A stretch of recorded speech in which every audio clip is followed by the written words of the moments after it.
Hey everyone, welcome or welcome back to my channel Gold Reaper, where life begins at 9:15 in the morning. तो आज की इस video में हम बात करने जा रहे हैं एक बहुत ही ज़्यादा टेक्निकल एनालिसिस में कॉमनली यूज़ किए जाने वाले कैंडलस्टिक पैटर्न कैंडलस्टिक की हैमर कैंडलस्टिक की। तो चलिए बिना टाइम वेस्ट करे हम वीडियो को शुरू करते हैं। तो हम जैसे कि हमने पिछले 3 वीडियोस में भी डिस्कस करा था कि डोजी के कितने टाइप होते हैं। तो हम नॉर्मल डोजी और लॉन्ग लेग डोजी कवर कर चुके हैं। ड्रैगन फ्लाई डोजी और ग्रेवस्टोन डोजी भी हमारी कंप्लीट हो चुकी है। और अब हम बात करेंगे हैमर की और अगली वीडियो में इन्वर्टेड हैमर की। एंड उस वीडियो का नोटिफिकेशन आपको टाइम पे मिल जाए, इसलिए आप don't forget to subscribe my channel. तो चलिए अब हम आगे बढ़ते हैं। तो अब हम बात करते हैं हैमर कैंडल के स्ट्रक्चर की। तो सबसे पहले जो हैमर कैंडल होती है उसकी बहुत ही ज़्यादा लंबी एक लोअर विक होती है।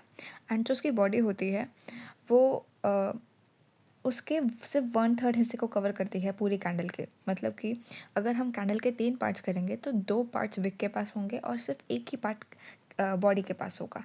इस रेशो में उसकी स्ट्रक्चर होता है। एंड उसका जो हाई होता है वो उसके क्लोज के इक्वल होता है या ज़्यादा फ़र्क नहीं होता। हाई और क्लोज में 2-4 पॉइंट का ही फ़र्क होता है। और इस हैमर कैंडल का जो कलर है वो रेड भी हो सकता है और ग्रीन भी हो सकता है, उससे फ़र्क नहीं पड़ता। उसकी फॉर्मेशन से पड़ता है कि वो फॉर्म कब हुई थी और कहाँ हुई थी और कैसे हुई थी। और ये जब फॉर्म होता है तो वो एक बुलिश ट्रेंड रिवर्सल को इंडिकेट करता है। मतलब कि एक डाउन साइड के मोमेंटम के बाद या डाउन साइड के पुल बैक के बाद अगर ये कैंडल बनती है तो ये इंडिकेट करती है कि अब जो है अब ट्रेंड का रिवर्सल आ सकता है, एक अप साइड का पुल बैक या रिवर्सल आ सकता है। और ये सबसे ज़्यादा तब इफ़ेक्टिव होती है जब एक डाउन साइड के मोमेंटम के बाद बनती है। तो चलिए अब बात करते हैं कि हैमर कैंडल की फॉर्मेशन कैसे होती है। तो जब हैमर कैंडल बन रही होती है, अभी जैसे हमने डिस्कस करा था कि वो एक डाउन साइड के मोमेंटम के बाद बनती है तो ज़्यादा स्ट्रॉन्ग होती है। तो जैसे कि जब डाउन ट्रेंड चल रहा होता है तो सेलर्स जो हैं वो फिर से प्राइस को नीचे लेके जाने की कोशिश करते हैं। लेकिन अब धीरे धीरे करके सेलर्स का जो प्रेशर है, सेलर्स की जो पावर है वो धीरे धीरे कम हो रही है और बायर्स की पावर थोड़ी थोड़ी करके बढ़ रही है। और इस कैंडल में इंडिकेट होता है कि जब सेलर्स आप प्राइस को दोबारा नीचे लेके जाने की कोशिश करते हैं एंड बायर्स बाइंग प्रेशर की वजह से इसे दोबारा ऊपर की तरफ पुश कर देते हैं, तो इसकी वजह से हमारी जो है इतनी लंबी लोअर विक बच जाती है एंड प्राइस जो है वो एक्चुअली में ऊपर जाके ही बंद होता है। मतलब अपने रेट से ओपन प्राइस से ऊपर जाके ही क्लोज होता है।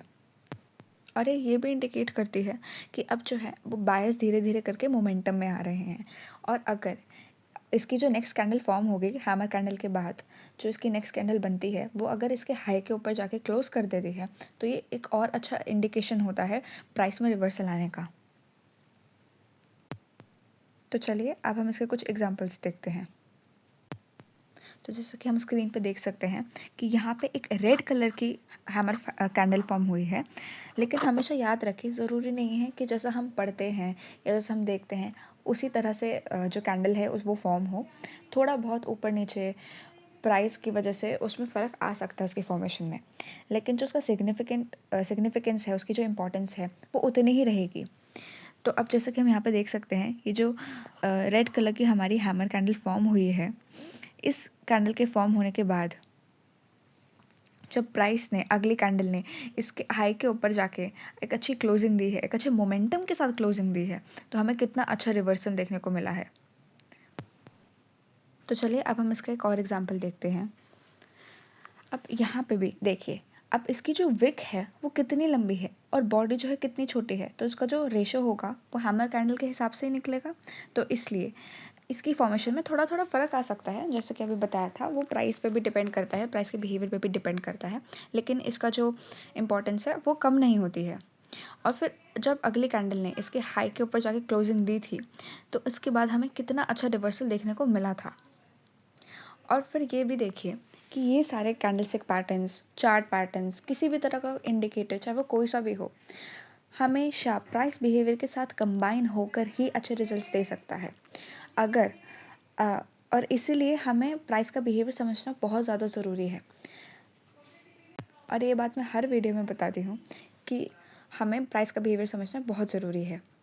तो चलिए आज की इस वीडियो के लिए इतना ही, और ऐसे वीडियोस देखने के लिए don't forget to like my videos and subscribe to my channel. Thank you so much. मिलते हैं नेक्स्ट वीडियो में।